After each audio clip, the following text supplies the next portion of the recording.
In today's video, I'm going to teach you how to create viewports in AutoCAD. By the end, you'll know exactly how to place a window into your model from a layout. Navigate it. And set a precise scale so your drawings present cleanly on a sheet. First, switch to a Layout tab at the bottom of your screen, such as Layout 1. Layouts are your paper space. This is where you arrange how your drawing will look when printed. You might see a default viewport already. That's simply a window into model space. We'll create our own so you control size, placement, and scale right from the start.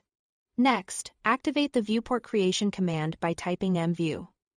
Or just mv into the command line and pressing enter. This tells AutoCAD you are about to draw the rectangular boundary of a new viewport on your layout.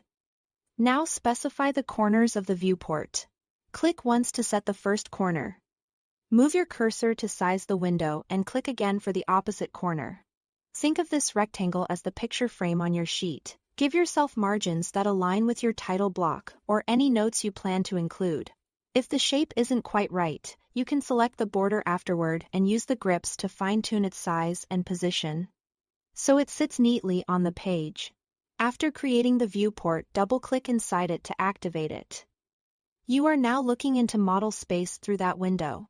Use your normal pan and zoom controls to position the content exactly where you want it. This is ideal for quick visual adjustments like centering a floor plan or focusing on a detail. Keep in mind, though, that free zooming changes the scale, so think of this as a way to frame the view rather than finalize it. For a precise scale, click once on the viewport border to select it. Then go to the scale list at the bottom right of the status bar. Choose an appropriate scale from the list. Options may appear, depending on your units and settings. When you pick from this list, AutoCAD adjusts the view so it's exactly to scale while staying within the viewport you drew. After setting the scale, avoid zooming inside the viewport so you preserve that accuracy. If you need to adjust, select the border again and pick a different scale or nudge the viewport's position or size as needed. That's it. Thanks for watching.